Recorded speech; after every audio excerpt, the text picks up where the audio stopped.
2023లో ఏమన్నా memorable incident ఏమైనా ఉందా? 2023 అన్ని బాధలే అన్న. యాక్చువల్ చెప్పాలంటే నేను ఆటో డ్రైవర్ని. చాలా ఇబ్బందులు పడ్డాయి 2023లో. నాకు అప్పులు ఎక్కువైపోయా యాక్చువల్ చెప్పాలంటే.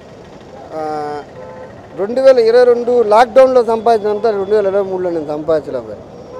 లాక్డౌన్లో 2020, 2021, 22 అంతా బాగానే ఉంది. 23 కొంచెం టైట్ అయిపోయింది. 24 కలిసి రావాలని చూస్తున్నా.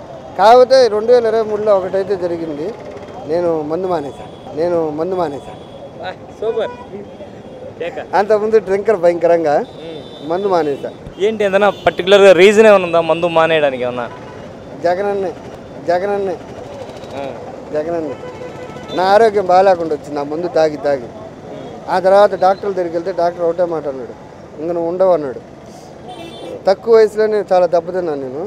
ఆ తర్వాత తెలుసుకున్నాను నేను శివుడు భక్తుడిని, శివాలయంకి వెళ్తా నిదానంగా మందు మానేశాను. ఆ 2023 నాకు కలిసి వచ్చింది ఏంటంటే ఒకటే, నేను డ్రింక్ మానేశాను.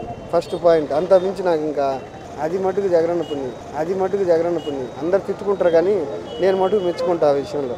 ఆయన అలాంటి దాబట్టి నాలాంటి వాడు మానగలిగాడు. లేదంటే ఉదయాన్నే మందు ఉండాలి, నాకు మధ్యాహ్నం మందు ఉండాలి, సాయంత్రం మందు ఉండాలి, రాత్రి మందు ఉండాలి.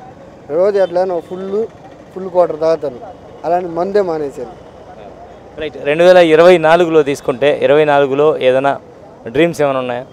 నాకు సొంతంగా బిజినెస్ పెట్టాలని కోరికనా, టిఫిన్ సెంటర్ అలాగా హోటల్ లాంటిది 2024లోనే పెట్టాలని ప్లానింగ్ నాకు.